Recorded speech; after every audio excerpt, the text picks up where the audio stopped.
صل على سيدنا ومولانا محمد وعلى سيدنا علي وسيدتنا فاطمة وسيدتنا زينب وسيدنا حسن وسيدنا حسين. اعوذ باللہ من الشیطان الرجیم. بسم اللہ الرحمن الرحیم. الحمد للہ رب العالمین والصلاة والسلام علی اشرف الانبیاء والمرسلین واہل بیتہ الطیبین الطاہرین المعصومین. اما بعد. سورہ مبارکہ ہود آیت نمبر 46 سے آیت نمبر 53، 46 سے 53. گزشتہ صفحے کے آخر میں ہم نے یہ پڑھا کہ حضرت نوح علیہ السلام نے اپنے رب سے یہ فریاد کی، فقال رب ان ابنی من اہلی، کہ اے میرے پروردگار یہ میرا بیٹا میرے اہل میں سے ہے. میں نے گزارش کی تھی کہ دو باتیں تھیں، ایک یہ کہ میرا بیٹا ہے اور دوسرا یہ کہ یہ میرے اہل میں سے ہے. اور بظاہر اگر آپ دیکھیں تو جو فیملی میں ہوتا ہے وہ اہل میں شامل ہوتا ہے، مگر کل بھی یہ گزارش کی میں نے کہ ایک ہے ظاہری طور پر اہل میں ہونا، اس میں بیوی بھی شامل ہے، اولاد بھی شامل ہے، بیٹا بیٹی سب شامل ہیں، لیکن کیا وہ واقعاً اس معنوی اعتبار سے بھی اہل میں شامل ہے؟ اس کے لیے ضروری ہے کہ وضاحت ہو. لہذا یہاں پر پروردگار عالم نے حضرت نوح علیہ السلام کو مخاطب کر کے کہا، قال یا نوح، اے نوح، انہ لیس من اہلک، یہ آپ کے اہل میں سے نہیں ہے، انہ عمل غیر صالح، یہ یقیناً برے اعمال کا مجسمہ ہے. یعنی یہ جو فرزند ہونے کے باوجود عمل غیر صالح کی وجہ سے اہلیت سے خارج ہے. اور اسی کے ذیل میں نے گزارش کی تھی کہ ہم اسی سورہ ہود میں دیکھتے ہیں، دوسرے مقامات پر دیکھتے ہیں کہ پروردگار عالم نے ان رشتوں کے باوجود اہلیت سے خارج مانا ہے بہت سوں کو. لوط علیہ السلام کی زوجہ کا یہی معاملہ ہے، نوح علیہ السلام کی زوجہ کا، نوح علیہ السلام کے بیٹے کا یہی معاملہ ہے. لہذا ضروری ہو جاتا ہے پیغمبر اکرم صلی اللہ علیہ وآلہ وسلم کے لیے کہ وہ ازواج بھی ہیں، اولاد بھی ہیں، تو چادر میں لے کر بتائیں کہ کون ہے جو پیغمبر اکرم کے واقعاً اہل میں شامل ہے. صرف اس وجہ سے نہیں کہ وہ خاندان میں ہے، بلکہ وہ واقعاً معنوی اعتبار سے بھی اہل بیت میں شامل ہو، اور اہل البیت میں الف لام کے ساتھ کہ اشارہ بھی ان کی طرف ہو سکے. اور پھر اس کے بعد آیت تطہیر نازل ہو تاکہ یہ بالکل مہر لگ جائے کہ یہ ہیں جو اللہ کے نزدیک اہل بیت میں شامل ہیں. تو یہاں پر پروردگار فرماتا ہے فلا تسألنی ما لیس لک بہ علم، تو اے نوح مجھ سے سوال مت کرو اس کے بارے میں کہ جو تم علم نہیں رکھتے. انی اعظک، میں تمہیں نصیحت کرتا ہوں، ان تکون من الجاہلین، کہ تم جاہلوں میں سے ہو جاؤ. اب آپ دیکھ سکتے ہیں کہ یہاں پر انداز تھوڑا تند ہو گیا. قال، حضرت نوح علیہ السلام نے کہا رب، اے میرے پروردگار، انی اعوذ بک، میں تیری پناہ میں آتا ہوں، ان اسألک، اس بات سے کہ میں ایسا سوال کروں، ما لیس لی بہ علم، کہ جس کا میرے پاس علم نہیں ہے. وَإِن لَا تَغْفِرْ لِي، اگر تو میری مغفرت نہیں کرے گا، وَتَرْحَمْنِي، اور مجھ پر رحم نہیں کرے گا، أَكُن مِّنَ الْخَاسِرِينَ، تو یقیناً میں خسارہ اٹھانے والوں میں سے ہو جاؤں گا. تو زیادہ سے زیادہ ایک آپ اس کو ترک اولا کہہ لیجئے، جو اس موقع پر ہوا. حضرت نوح علیہ السلام نے فوراً ہی پروردگار عالم کی بخشش کی طلبگاری میں اپنا وقت صرف کیا اور اپنے جملوں کو استعمال کیا. یہ مناجات ہیں. قیلا، کہا گیا یا نوح، اے نوح، اہبط بسلام منا، ہماری طرف کی سلامتی کے ساتھ اترو، و برکاتن، اور برکتوں کے ساتھ. یہ کس کس کے لیے ہیں برکتیں؟ علیکا، آپ پر بھی ہیں، و علی امم ممن معک، اور جو آپ کے ساتھ ہیں ان میں سے بھی، ان کی جو نسلیں ہیں ان کے اوپر بھی یہ برکتیں نازل ہوں گی. و امم، اور کچھ وہ ہیں سنمتعہم، جن کو ہم فائدہ اٹھانے کا موقع دیں گے. یعنی اب کشتی سے اترنے کے بعد اب یہ لوگ آگے بڑھیں گے، نسلیں آگے بڑھیں گی، اور ان کے اندر بہرحال فائدے بھی حاصل ہوں گے. دنیاوی اعتبار سے جو برکتیں ہیں، نعمتیں، ان سے یہ فائدہ اٹھائیں گے ایک مدت تک. پھر اس کے بعد کیا ہوگا؟ ان میں سے جو واقعی مومن ہوں گے وہ ظاہر ہے کہ اس کے بعد آخرت میں بھی فائدے اٹھائیں گے اور وہاں پر بھی نجات یافتہ قرار پائیں گے. لیکن وہ کہ جو ایسے نہیں ہوں گے، ثم یمسہم منا عذاب علیم، انہی میں سے وہ بھی ہوں گے کہ جنہیں ہمارے پاس سے دردناک عذاب کا سامنا کرنا پڑے گا، جن کے اوپر ہماری طرف سے دردناک عذاب آئے گا. تو اب دنیا میں پھلتے پھولتے نظر آنا یہ ایک مرحلہ ہے، اور دوسرا مرحلہ یہ ہے کہ آخرت کے اندر بھی نجات مل جائے. تو اب کشتی میں جو نکل رہے ہیں وہ اس وقت یہ افراد تو یقیناً نجات یافتہ ہیں، مگر کیا ان کی نسلوں میں بھی ایسا ہی رہے گا معاملہ، وہ دیکھا جائے گا. پھر اس کے بعد پروردگار فرماتا ہے تلکا من انباء الغیب، یہ غیب کی خبروں میں سے ہیں، نوحیہا الیکا، جو ہم آپ کی طرف وحی کر رہے ہیں. تو اب اس کا خاص طور پر یہاں پر بیان کس لیے کہ بھئی سورس کیا ہے قرآن مجید کا، پیغمبر اکرم کے اوپر جو کچھ نازل ہو رہا ہے، پیغمبر جو بیان کر رہے ہیں، سورس کیا ہے.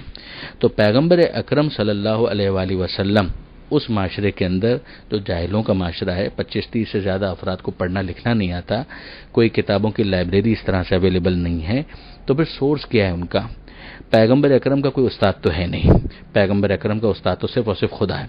تو پیغمبر اکرم جب کسی اور کے سامنے زانو تلمس طے نہیں کیا انہوں نے، اس معاشرے کے اندر کتابوں کا رواج نہیں ہے، اس طرح کے کوئی پڑھے لکھے افراد موجود نہیں ہیں، تو پیغمبر اکرم کا سورس سوائے خدا کے اور کوئی نہیں ہو سکتا، جو خود قرآن مجید کے معجزہ ہونے کی بہت بڑی دلیل ہے. ما کنت تعلمها انت ولا قومك من قبل هذا، آپ خود سے پہلے سے ان چیزوں کے بارے میں واقف نہیں تھے، نہ آپ نہ آپ کی قوم اس سے پہلے، من قبل ہاذا، اس سے پہلے.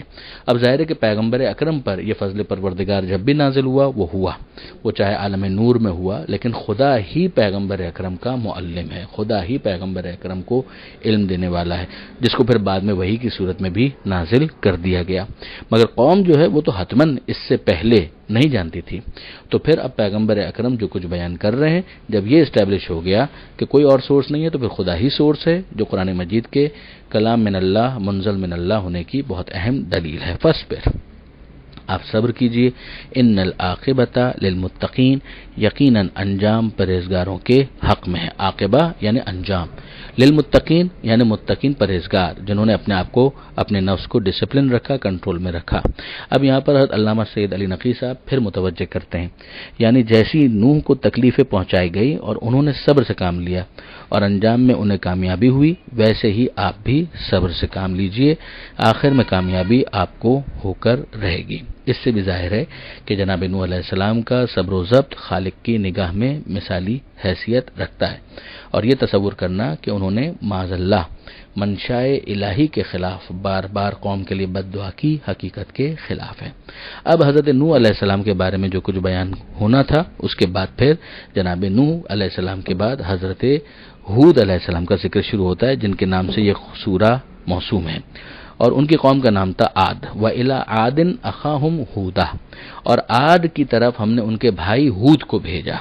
اب یہ بھائی کہنا پھر بتاتا ہے کہ یعنی وہ جو نبی ہے وہ درد رکھتا ہے، چاہے قوم کافر ہے، مشرک ہے، مگر چاہتا ہے کہ ان کا بھلا ہو جائے اور وہ لوگ جہنم کا ایندھن نہ بنے. تو ان کا پیغام شروع ہوتا ہے، قالا، ہود علیہ السلام نے کہا، یا قوم، اے میری قوم، اعبدوا اللہ، عبادت کرو اللہ کی، ما لکم من الہ غیرہ، اس کے سوا تمہارا کوئی خدا نہیں ہے، ان انتم الا مفترون، اور تم تو صرف اور صرف افترا کرتے ہو، یعنی دل سے باتیں بنا لیتے ہو، ان کی کوئی حقیقت نہیں ہے. یہ جو تم نے بت بنا لیے ہیں، ان کی کیا حقیقت ہو سکتی ہے؟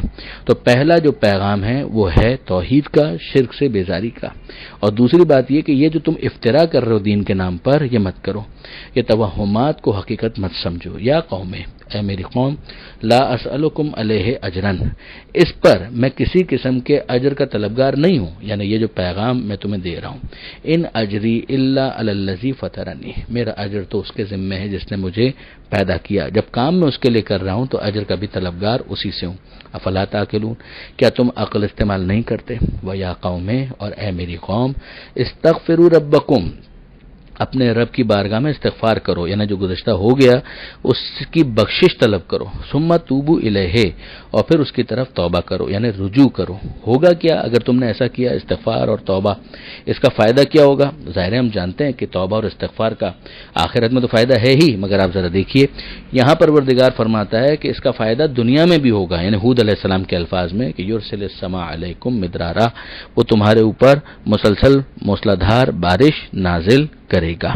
وَيَزِدْكُمْ قُوَّةً إِلَىٰ قُوَّتِكُمْ، اور تمہاری قوتوں میں اور قوتوں کا اضافہ کرے گا، یعنی جو تمہاری اسٹرینگتھ ہے، تمہاری اسٹرینگتھ میں مزید اضافہ ہوگا، ہیومن ریسورس میں، تمہارے مال میں، تمہارے لیے برکتوں میں اور اضافہ ہوگا. وَلَا تَتَوَلَّوْا مُجْرِمِينَ، تو اب تم مجرم بن کر منہ پھرا کر مت چلے جاؤ.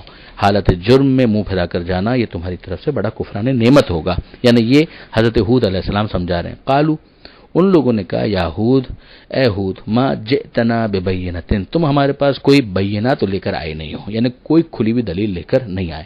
یہیں سے آپ اندازہ کیجئے ہود علیہ السلام یقیناً معجزات لے کر آئے، بینات لے کر آئے، مگر جو قوم انکار کرنے والی ہوتی ہے وہ نص کو، بینہ کو، معجزے کو قبول نہیں کرتی ہے. ان کا قبول نہ کرنا بینہ کو غیر بینہ نہیں بناتا، یہ ان کے خبث باطن کی دلیل ہے. یہ پھر یاد رکھنے کی ضرورت ہے کہ پیغمبر اکرم صلی اللہ علیہ وآلہ وسلم نے ہاتھوں پر بلند کر کے دکھا دیا کہ میں جس کا میں مولا ہوں اس کے علی مولا ہے. دعوت ذوالعشیرہ میں کہہ دیا کہ یہ میرا خلیفہ ہوگا. پھر اگر کوئی قبول نہ کرے تو ٹھیک ہے، اگر آپ سمجھتے ہیں کہ ایسا ہی ہے تو یہ آپ کا اور خدا کا معاملہ ہے. خدا کے سامنے کوئی بھی دلیل دینا چاہے وہ دے سکتا ہے، پھر خدا قبول کرے نہ کرے. مگر یہ تو یہاں پر ہمیں سمجھ میں آتا ہے کہ کتنے ہی ایسے افراد ہوتے ہیں کہ جو بینہ کے آنے کے بعد بھی اس کو بینہ نہیں مانتے. تو نص کا ہونا ایک چیز ہے اور نص کے آنے کے بعد انکار کر دینا اور نص کا نص ہونے سے انکار کر دینا یہ دوسری چیز ہے. یہاں پروردگار فرماتا ہے کہ انہوں نے کہا، یہود ما جئتنا ببینۃ، کہ جو تم ہمارے پاس لے کر آئے ہو اس میں کوئی بینہ تو ہے ہی نہیں، کوئی کھلی ہوئی دلیل نہیں ہے. وما نحن بتارکی آلہتنا عن قولک، اور تمہاری بات کو مانتے ہوئے ہم اپنے خداؤں کو چھوڑنے والے نہیں ہیں. وما نحن لک بمؤمنین، اور نہ ہم تم پر ایمان لانے والے ہیں. پھر اس کے بعد مزید بھی انہوں نے توہین آمیز جملے کہے، وہ اگلے صفحے پر انشاءاللہ آئیں گے. دعا ہے پروردگار عالم سے قرآن پڑھنے، سمجھنے اور عمل کی توفیق عطا فرما، اور وارث قرآن امام زمانہ کے ظہور میں تعجیل فرما. وآخر دعوانا ان الحمد للہ رب العالمین، والسلام علیکم ورحمۃ اللہ.